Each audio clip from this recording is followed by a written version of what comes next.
بسم اللہ الرحمن الرحیم۔ السلام علیکم ناظرین محترم، ہماری آج کی کہانی ہے حرام محبت۔ تو چلتے ہیں اپنی آج کی کہانی کی طرف۔ وہ ایک عجیب سی رات تھی، مجھے سمجھ نہیں آ رہا تھا میں کیا کروں کیا نہ کروں۔ شادی کی پہلی رات تھی اور دلہن بنی بیٹھی میری بیوی نے کہا کہ خبردار مجھے ہاتھ مت لگانا، میں کسی اور سے محبت کرتی ہوں، یہ زبردستی کی شادی ہوئی ہے، اور یاد رکھو تم کچھ بھی کر لو میری محبت نہ حاصل کر سکو گے اور نہ میں تمہیں چاہوں گی۔ اس کی آنکھوں میں آنسو تھے۔ میں حیران و پریشان پاگلوں کی طرح اسے دیکھنے لگا اور سوچنے لگا کہ یہ کیا ہو گیا ہے۔ جب کچھ سمجھ نہ آیا تو اٹھا اور وضو کیا اور نماز کے لیے چلا گیا اور اپنے رب سے ذکر کیا کہ یا رب یہ کیسا امتحان ہے۔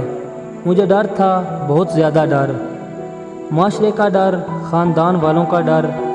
میں ایک مڈل کلاس فیملی سے تعلق رکھتا ہوں اور ایسی اونچ نیچ پر ہمارے ہاں عزت کا جلوس نکل جاتا ہے۔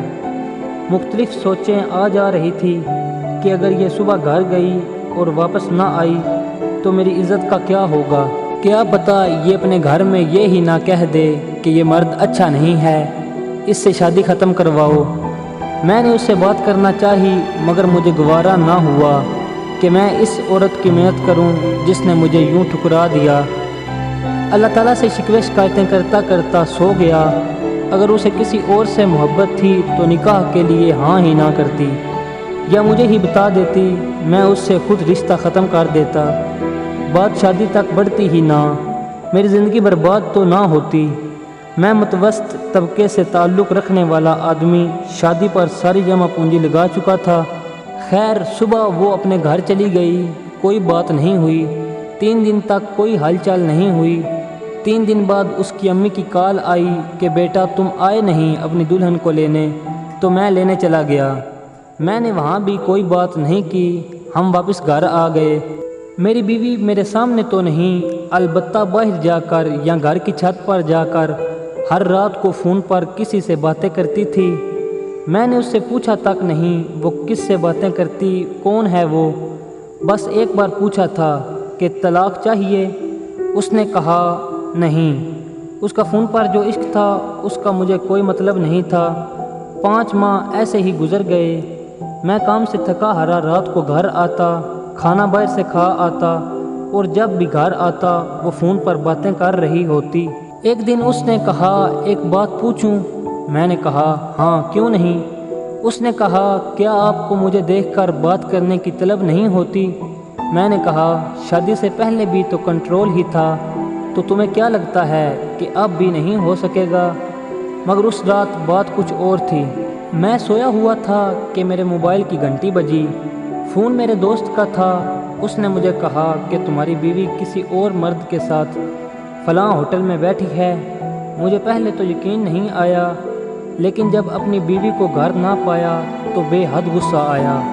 اتنا غصہ کہ مجھے اپنا دماغ پھٹتا محسوس ہوا۔ میں نے اس کی عزت رکھی، کسی کو کچھ نہ بتایا، پر اس نے میری عزت نہ رکھی۔ میں ہوٹل کی طرف چل دیا، خود کو پرسکون رکھا۔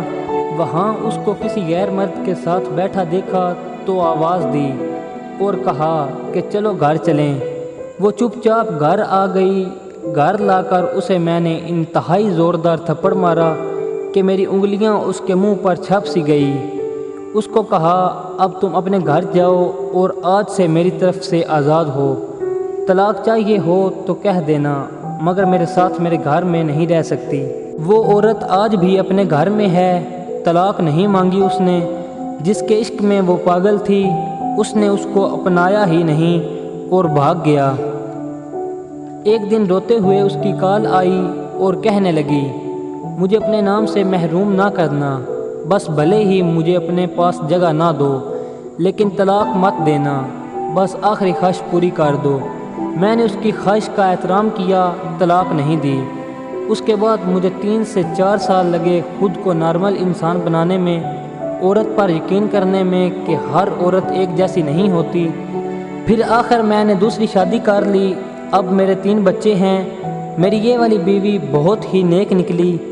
پتہ نہیں وہ 2-3 سال جو میں نے حوصلے سے گزارے اس کی وجہ سے اللہ نے انعام کی صورت میں دیا کہ میں اب تھوڑی سی بھی ہمدردی کو بہت بڑی بات سمجھنے لگا تھا۔ میں ذرا سا بھی پریشان ہو جاؤں تو میری بیوی کی نیندیں اڑ جاتی ہیں۔ اسے مجھ سے عشق ہے اور بے انتہا عشق ہے۔ ایک وہ پہلی عورت، ایک یہ عورت، میں تو وہی تھا وہی ہوں۔ میری پہلے والی بیوی اب پاگل ہو چکی ہے، میرے نام لکھ لکھ کر چومتی رہتی ہے، اسے اپنی ہوش ہی نہیں رہی۔ اب لوگ اب بھی کہتے ہیں میں ظالم ہوں، اس پر اتنے ظلم کیے کہ وہ پاگل ہو گئی۔ اب میں کیا کہوں لوگوں سے؟ حرام محبت کا مقدر ذلت ہی ہوتی ہے، بہنوں ہوش کرو، حرام محبت کا مقدر ذلت ہے، بس ذلت۔ تو ناظرین محترم، آپ نے دونوں محبتوں کا نتیجہ دیکھ لیا۔ اب آپ پہ ڈیپینڈ کرتا ہے کہ آپ کون سی محبت کرتے ہیں۔ اسی کے ساتھ ساتھ ہماری آج کی کہانی اپنے اختتام کو پہنچتی ہے۔ امید کرتا ہوں تمام دوستوں کو پسند آئی ہوگی۔ اگر پسند آئی ہے تو ہمارے چینل کو سبسکرائب کریں، ویڈیو کو لائک کریں، کومنٹ کریں اور زیادہ سے زیادہ شیئر کریں۔